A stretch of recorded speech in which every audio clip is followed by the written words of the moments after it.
오늘 이 시대를 살아가는 우리에게 대두되는 화두는 공정이라는 겁니다. 일을 얼마나 바르게 처리하느냐, 일을 진행하면서 비리는 없느냐 하는 것이 화두라는 겁니다. 그래서 얼마 전 우리나라 문화체육부에 대한 이 국회 질의를 하면서도 문제가 된 것이 축구 국가대표 감독을 뽑는 일에 얼마나 정당하고 바르게 일을 처리하였는가 하는 것이었습니다.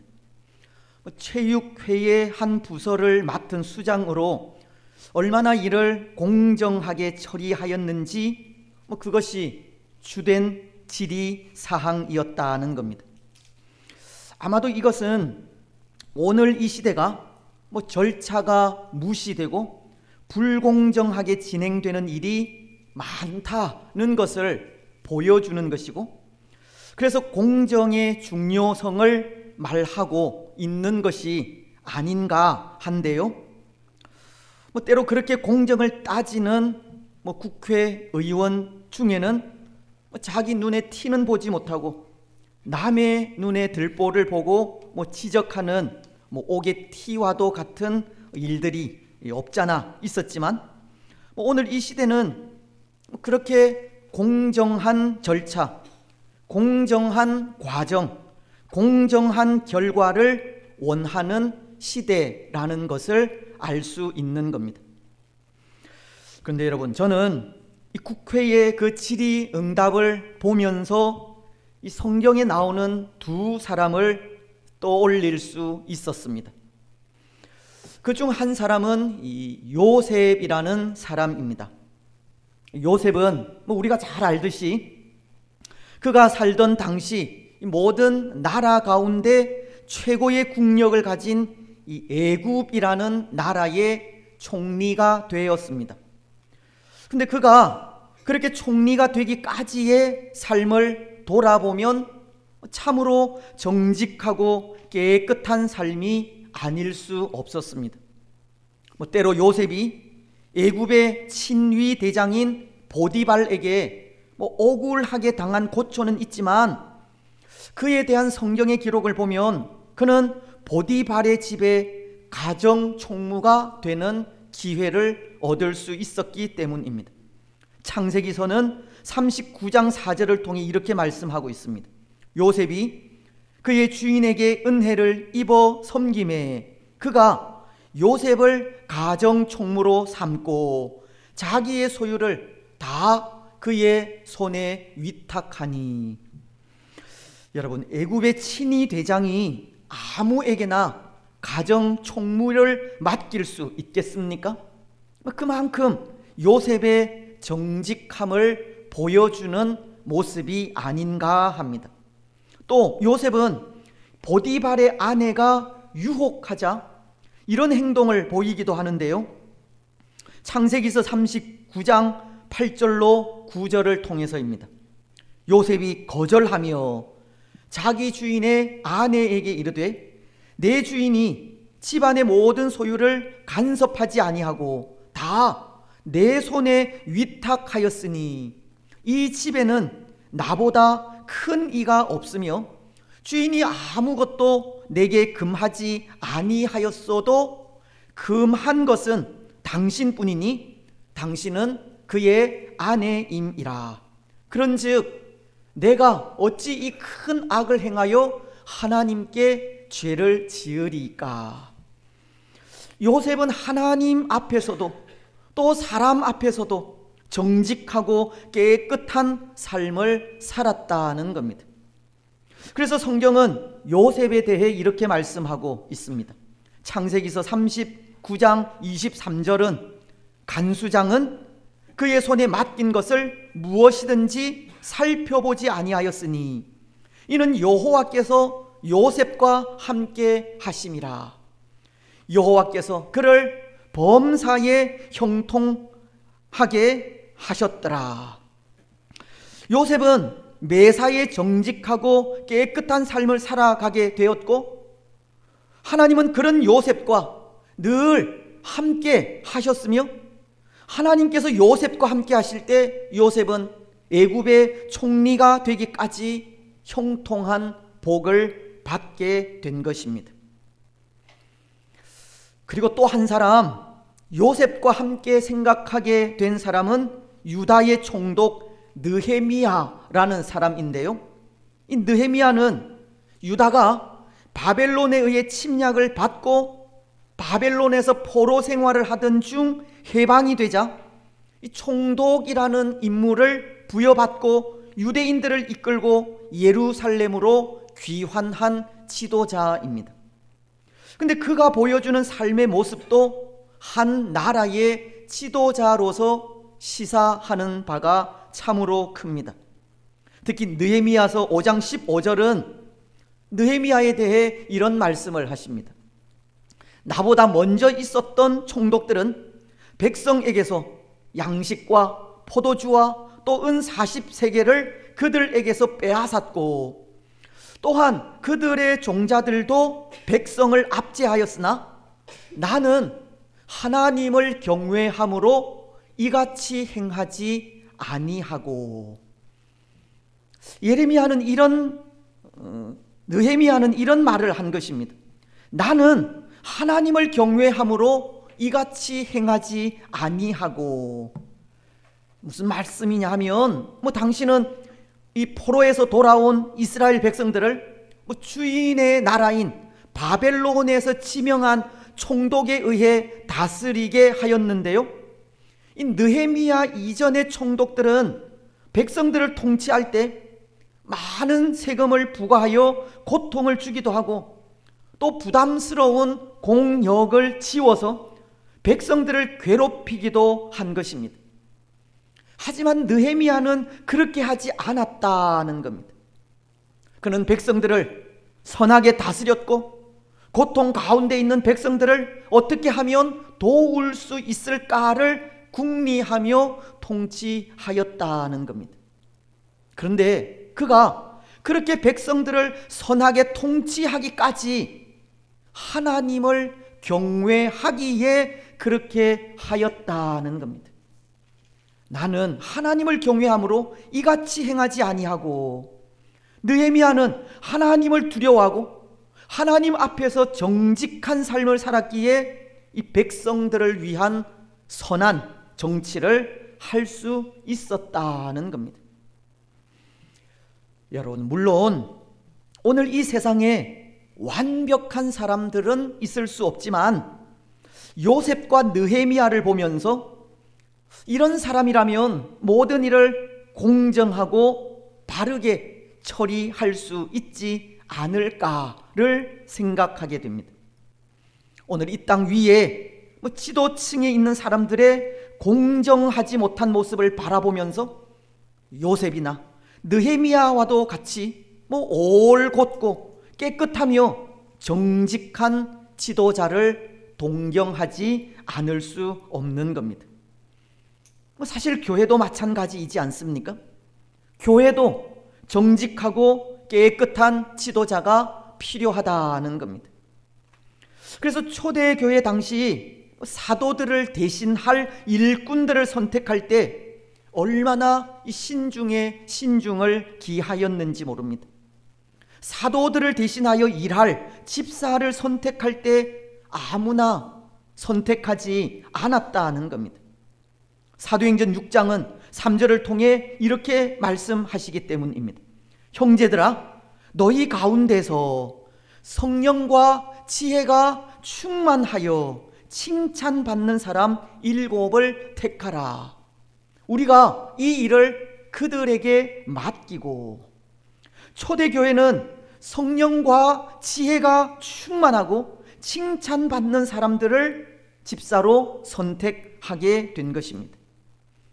때로 우리는 일꾼을 선택하면서 성령이 충만하면 되지 않느냐, 지혜가 있어서 맡은 바 일을 잘 감당하면 되지 않느냐 생각하지만 하나님은 그런 사람만을 원하지 않는다는 겁니다. 하나님은 교회를 위해 일할 일꾼들이 성령과 지혜가 충만할 뿐 아니라 사람들에게 칭찬 듣는 사람까지, 다시 말씀을 드리면 사람들에게도 인정받는 사람이 선택되기를 원하신 겁니다. 아무리 성령이 충만하고 지혜가 있다고 해도 사람들에게 칭찬을 듣지 못하면 그 사람에게는 사도의 직분을 대신할 직무를 맡기지 않으신 겁니다. 하나님은 성령의 충만함과 함께 사람으로서 갖추어야 하는 이 인간적인 면들도 보신 겁니다.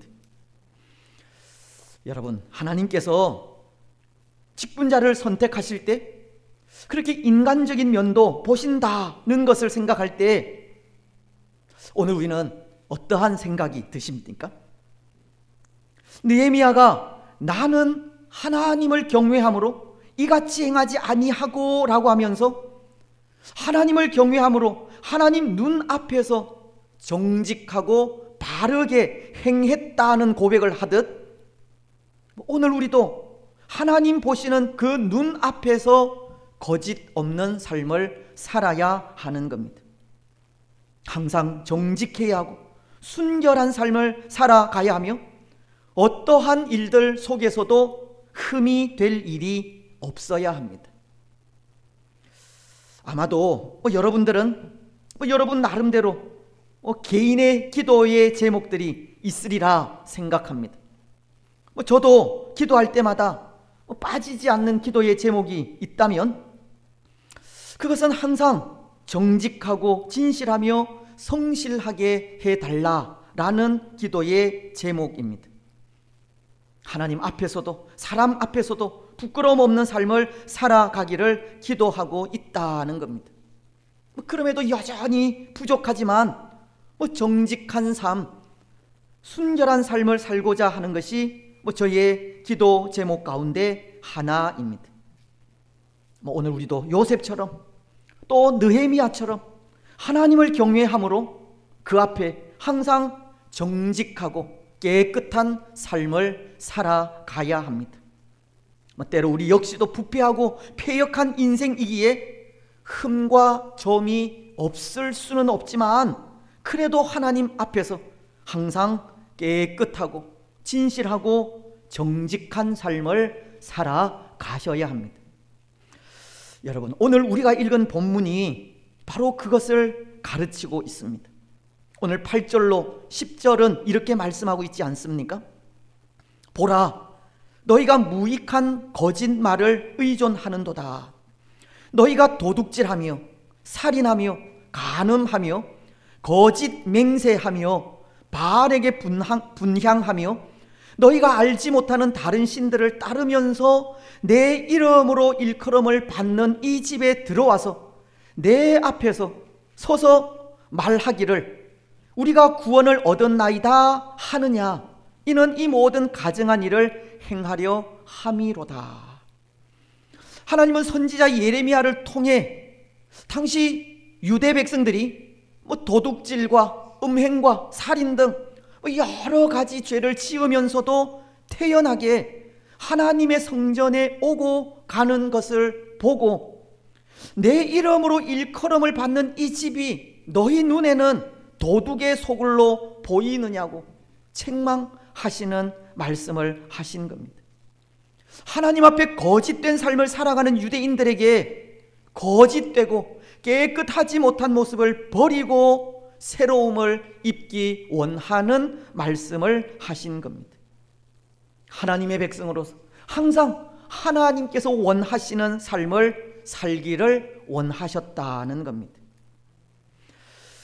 여러분, 오늘 우리는 제8계명인 이 도둑질하지 말라는 계명에 대해 생각을 하려고 하는데요, 이 계명이 가르치는 그 본 뜻이 깨끗하고 정직한 삶을 가르치고 있습니다.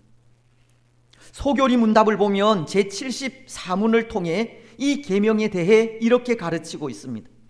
8계명이 가르치는 것은 합법적인 방법으로 우리 자신들과 다른 사람들의 재산과 부동산을 얻고 또 그것들을 증진시키는 것이다. 우리가 재물을 취할 때 합법적인 방법으로, 정당한 방법으로 얻기를 원한다는 겁니다. 다시 말씀을 드리면 오늘 우리의 삶과 행동이 깨끗하고 정직해야 할 것을 가르친다는 겁니다. 여러분, 성경을 보면 성경은 우리 개인의 사유 재산을 인정하고 있지 않습니까? 때로 공산주의자들은 그들이 원하는 세상이 평등한 세상이라고, 모두가 공평하게 일하고 공평하게 분배받는 것을 원하면서 사유재산을 인정하지 않지만, 성경은 어쩌면 자본주의처럼 개인의 재산을 인정하고 개인이 일한 만큼 그 소득을 얻게 하는 것을 허용하고 있습니다. 자신의 노력이나 능력에 따라 재산을 증식하고 관리하는 것을 허용하고 있다는 겁니다. 하지만 오늘 제8계명이 가르치고 있는 것은 그렇게 개인의 능력이나 노력에 따라 재산을 증식시키되 이 합법적인 방법이라는 표현을 하면서 그것이 합법적이기를 바라고 있는 겁니다. 여러분, 여기 재산을 증식시키되 그 방법이 합법적인 방법이기를 바란다는 말은 무엇을 뜻하는 말이겠습니까?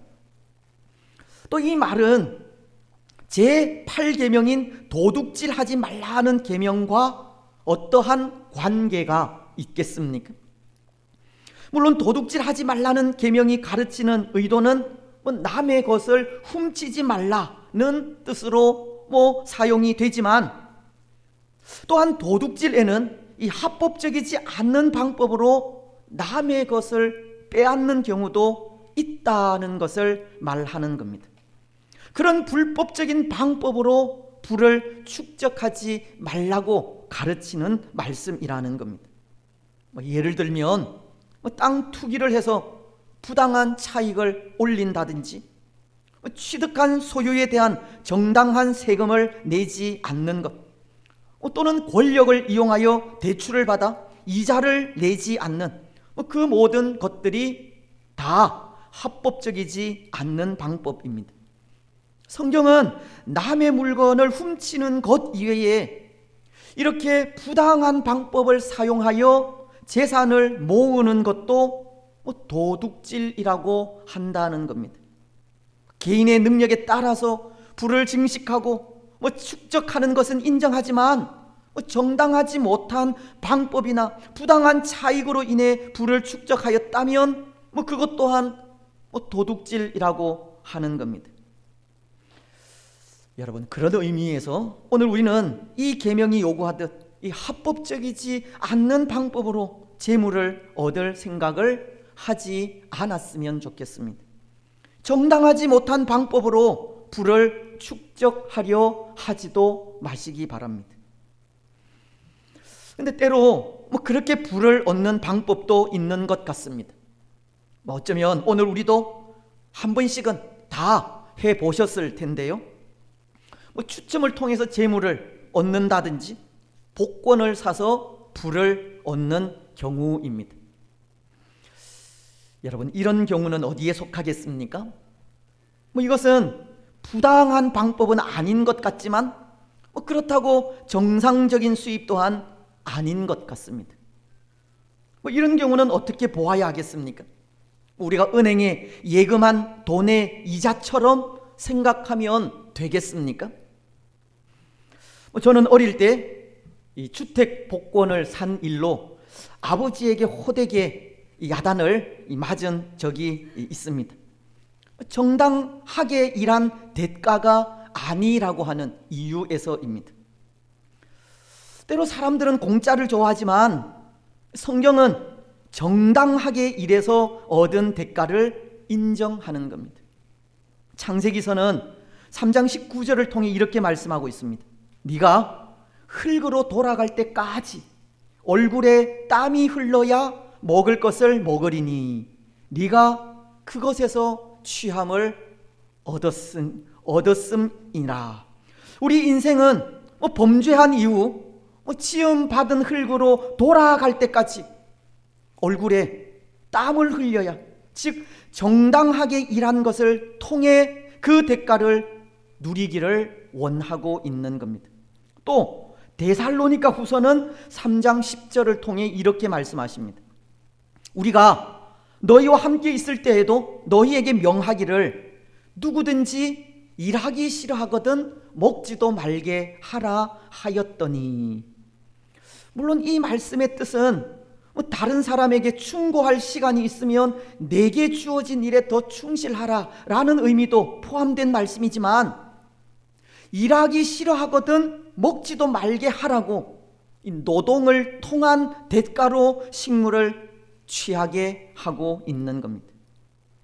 오늘 우리는 너무 공짜를 좋아해서는 안 된다는 겁니다. 일하지 않고 대가를 누리려 해서도 안 됩니다. 사실 오늘날 카지노와도 같은 곳에서 한 방에 인생 역전의 꿈을 이루기 위해 재산을 탕진하는 사람들이 얼마나 많습니까? 한때 꿈은 이루어진다는 말이 유행한 것처럼 사람들은 그런 것을 통해 인생 역전의 꿈을 꾸기도 하지만 그런 꿈은 성경적인 방법은 아닌 겁니다. 성경적인 방법은 정당하게 일해서 정당하게 얻는 수입을 말하기 때문입니다. 여러분, 오늘 우리는 정당하게 일을 하여 정당한 대가를 얻고 합법적인 방법으로 재산을 소유하시기 바랍니다. 비록 합법적인 방법이 육적으로 부요하게 하지 않을 수도 있지만 그것이 하나님 앞에서 정직하고 깨끗한 삶이라는 것을 분명히 기억하시기 바랍니다. 그래서 그런 생각을 하게 됩니다. 오늘 우리가 순결한 그리스도의 신부가 된다는 것이 영적인 부분만을 말하지 않는다는 겁니다. 물론 영적으로 순결하고 정직하며 깨끗한 그리스도의 신부가 되는 것이 우선이기는 하지만 그 영적인 부분에서 나오는 육적 삶의 청결한 모습도 반드시 필요한 겁니다.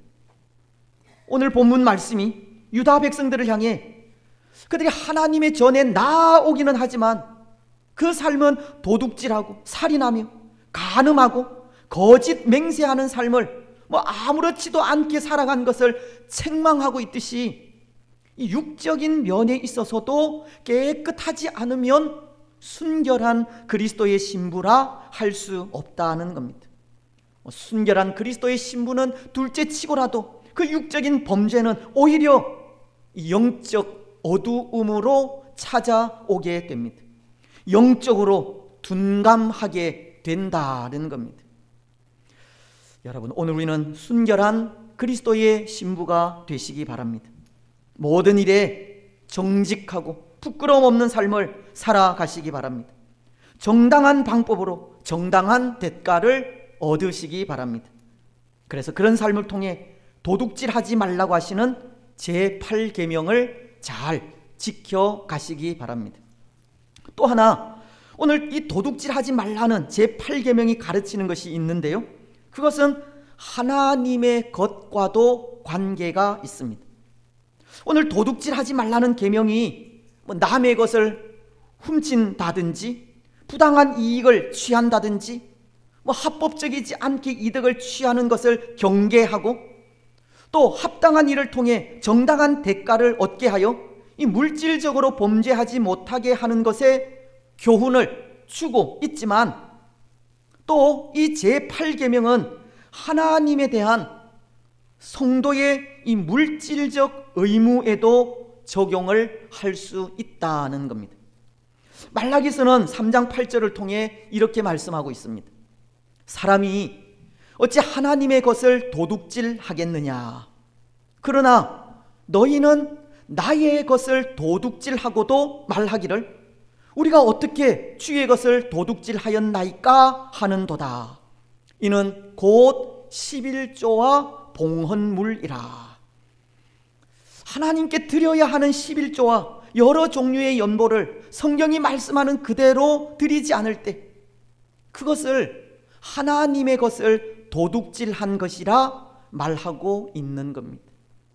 그래서 오늘 우리가 대인 관계에서 남의 물건을 훔치는 도둑질은 하지 않는다 할지라도, 그리고 부당한 이익을 취하지 않고 불법적으로 이득을 취하지 않는다 할지라도 하나님 앞에서 물질적인 의무를 다하지 않는다면 그것 또한 도둑질한 것과 다름이 없는 겁니다. 물론 이것은 바른 신앙을 고백하는 사람들에게 해당이 됩니다. 때로 믿음이 연약한 자들이나 믿음을 온전히 고백하지 못하는 자들은 하나님께 대한 의무를 온전히 할 수 없기 때문입니다. 또 그러한 것을 탓할 수도 없기 때문입니다.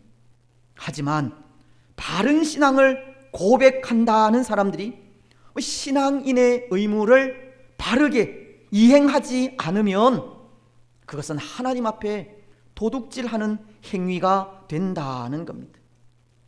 왜냐하면 그것은 하나님의 은혜를 헛되이 받는 모습이기 때문입니다. 은혜 받은 자의 삶이 아니라는 겁니다. 물론 은혜 받은 모습이 꼭 물질로 나타나는 것은 아닐 수도 있지만 물질 있는 곳에 마음도 있다고, 물질의 의무를 다할 때 그것이 신앙의 또 하나의 바른 모습입니다. 사랑하는 여러분, 하나님께서 11조나 헌물을 요구하시는 뜻은 다른 이유에서가 아닙니다. 그것을 꼭 받기 위함이 아니시라는 겁니다. 그 의무를 다하지 못할 때 저주를 하시기 위함도 아닙니다. 오히려 11조나 하나님께 드리는 그 의무를 통해 하나님은 복 주시려고 하십니다. 말라기서 3장 10절이 그것을 말씀하고 있지 않습니까? 만군의 여호와가 이르노라, 너희의 온전한 11조를 창고에 들여 나의 집에 양식이 있게 하고 그것으로 나를 시험하여 내가 하늘문을 열고 너희에게 복을 쌓을 곳이 없도록 붙지 아니하나 보라. 물론 하나님의 것을 도둑질하면 저주를 받으리라는 말씀도 있지만 궁극적으로 하나님 앞에 물질로 드리는 의무를 온전하게 감당할 때 하나님은 그것을 통해 복을 주시는 겁니다. 사랑하는 여러분, 오늘 도둑질하지 말라는 제8계명은 하나님께 드리는 이 물질적인 의무에도 적용된다는 것을 분명히 아시기 바랍니다. 오늘 우리는 바른 신앙을 소유한 참된 성도로서 하나님께서 명하시는 물질적 의무도 온전히 감당하시기 바랍니다. 그래서 우리가 행하는 이 물질적 의무를 통해서 도둑질하지 말라는 그 계명을 잘 지키며 나아가시기 바랍니다. 이제 말씀을 맺겠습니다. 사랑하는 여러분, 오늘 제8계명은 도둑질하지 말라는 계명입니다. 이 계명은 하나님 앞에서 정직하고 깨끗하기를 원하는 계명인데요, 먼저는 물질로 인해 범죄하지 않는 자들이 되어야 한다는 겁니다. 부당한 이득을 취하지 말아야 하고 정당하지 않는 것을 취할 생각도 하지 말아야 하며 이러한 만큼의 대가를 소원하면서 그것을 통해 육적인 정결함과 아울러 영적인 순결함을 누리도록 해야 합니다. 또한 성도로 하나님 앞에서 그 주어진 이 물질적인 의무도 바르게 온전히 이행해야 합니다. 오늘 우리는 이 계명을 기억하면서 영적으로 육적으로 깨끗하고 정직하게 행하시기 바랍니다. 또 하나님 앞에서 우리에게 주어진 이 물질적인 의무도 바르게 준행하시기 바랍니다. 그래서 그 삶을 통해 그리스도의 순결한 신부로 하나님께서 주시는 복을 풍성히 받아 누리는 복된 성도들이 되시기를 주님의 이름으로 축복합니다.